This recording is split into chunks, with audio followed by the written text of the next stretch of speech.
मित्रों, इसी साल बिहार में विधानसभा का चुनाव है और इस चुनाव को देखते हुए चुनाव आयोग घर घर जा करके door to door voter list का वेरिफिकेशन कर रही है।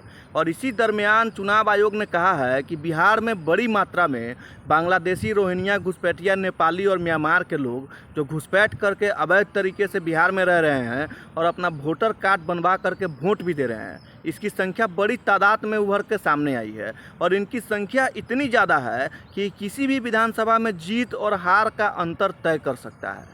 जरा सोचिए। और इसी बांग्लादेशी, रोहिंग्या को बचाने के लिए बिहार का विपक्ष कुछ दिनों पहले बिहार बंद किया था। तेजस्वी यादव और राहुल गांधी रोड शो भी किए थे।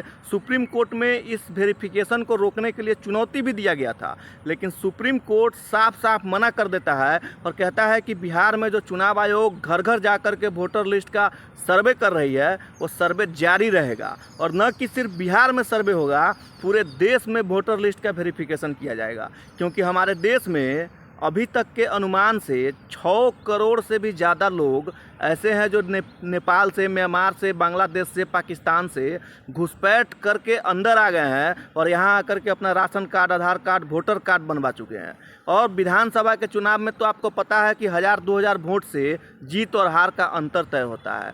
तो इसी को देखते हुए चुनाव आयोग ने वोटर लिस्ट का सर्वे शुरू किया, डोर टू डोर जाकर के वोटर कार्ड का वेरिफिकेशन शुरू किया, जिसमें ये पता चला कि बड़े तादाद में घुसपैठिए बिहार में आकर के रह रहे हैं। न कि बिहार में, पूरे देश में रह रहा है, लेकिन बिहार में बड़े तादाद में इनकी संख्या है। और इनकी संख्या इतनी ज़्यादा है कि किसी भी विधानसभा सीट पर ये जीत और हार में बहुत बड़ा इनकी भूमिका हो सकती है। अब ज़रा सोचिए कि इसी घुसपैठियों को बचाने के लिए तेजस्वी यादव, राहुल गांधी बिहार बंद किया था। हालांकि बिहार बंद का कुछ असर दिखा नहीं।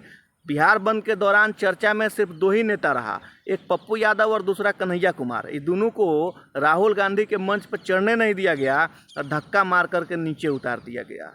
ये दोनों का बड़ी चर्चा हुआ था। लेकिन ज़रा सोचिए कि हमारे देश में, हमारे बिहार में घुसपैठियों को बचाने के लिए जो विपक्ष का नेता है वो बिहार बंद तक कर देता है।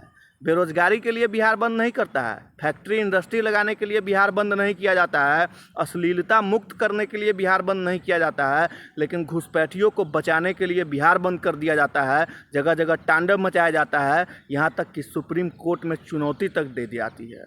लेकिन सुप्रीम कोर्ट इन लोगों को लताड़ लगाता है और कहता है कि न सिर्फ बिहार में, पूरे देश में वोटर लिस्ट का वेरिफिकेशन होगा। और चुनाव आयोग को ये पूरा अधिकार है कि वो घर घर जा कर के सभी लोगों का वोटर लिस्ट का वेरिफिकेशन करे।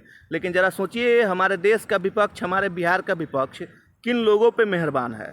जो लोग घुसपैठ करके हमारे देश में आते हैं, हमारे देश का खाते हैं, हमारे देश में रहते हैं और कल होकर के आप ही के ऊपर हमला करते हैं, उन लोगों का यहाँ के विपक्ष का नेता संरक्षक बना हुआ है।